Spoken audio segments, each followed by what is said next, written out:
the 8th grade math homework helper series. Tonight's homework is SP2, graphing scatter plots. We'll start by reviewing what scatter plots are. Scatter plot is a graph that plots the values of two variables as ordered pairs. Scatter plots are based on bivariate data, which simply means that it's two sets of data. You can use a scatter plot to determine if a relationship exists between two sets of data. There's 4 different kinds of relationships that you can see on a scatter plot. You can have a positive association. The positive association points go up from the left to right. Positive linear association means as x value increases, so does y value. So you're going to see a general direction with the points moving from left to right in an upward direction. You could have negative association, which is going to be moving downward from left to right. Negative association points go down from left to right. Negative linear association means as x values increase, y values decrease. You may have no association, which means the ordered pairs look randomly scattered. There's no relationship between x values and y values. And the last association you can have is nonlinear association. Nonlinear association are ordered pairs that are related but do not resemble a straight line. For example, as x values increase at first and then decrease, which would result in this arced line. Okay, we'll start by looking at question number 3.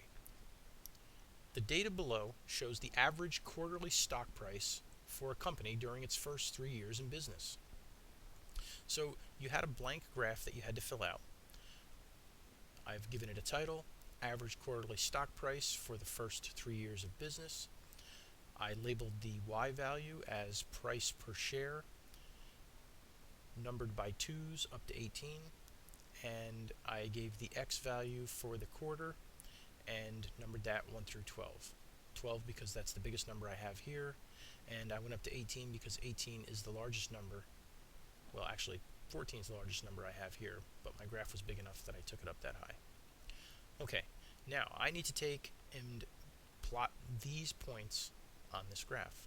So on quarter 1, the price was $2 a share, so I put my point on there. At quarter 2, the price was $4 a share. Quarter 3, the price was $8 a share. You'll notice my points are showing up on the graph as I go. Quarter 4, price was $11 a share. Quarter 5, we hit $13 a share. At quarter 6, we hit $14 a share. Quarter 7, $13 a share. Quarter 8, $12 a share. Quarter 9, $9 a share. Quarter 10 was $8 a share. Quarter 11 was $5 a share. And quarter 12 was $1 a share. Now looking at this data, I can determine what kind of relationship we have. And you can see this is a nonlinear relationship or correlation. As the number of quarters increases, the price per share increases up until the 6th quarter, and then the price per share decreases after the 6th quarter. Let's take a look at question number 4. New York State budget has become notorious for approving the state budget after the annual deadline of April 1st. The amounts of the budget in billions and the number of days late are listed below with the corresponding entries representing the same year. So, I need to plot all the points for the budget and the days late. I had a blank graph. I gave the title of my graph, New York State Budget versus the number of days late. Remember, in your title, you always want to do X versus Y. So, budget was my X value. I started here at 32. And one thing that you can do to show that there are numbers that exist before that are to put a couple of hash marks on there, like this.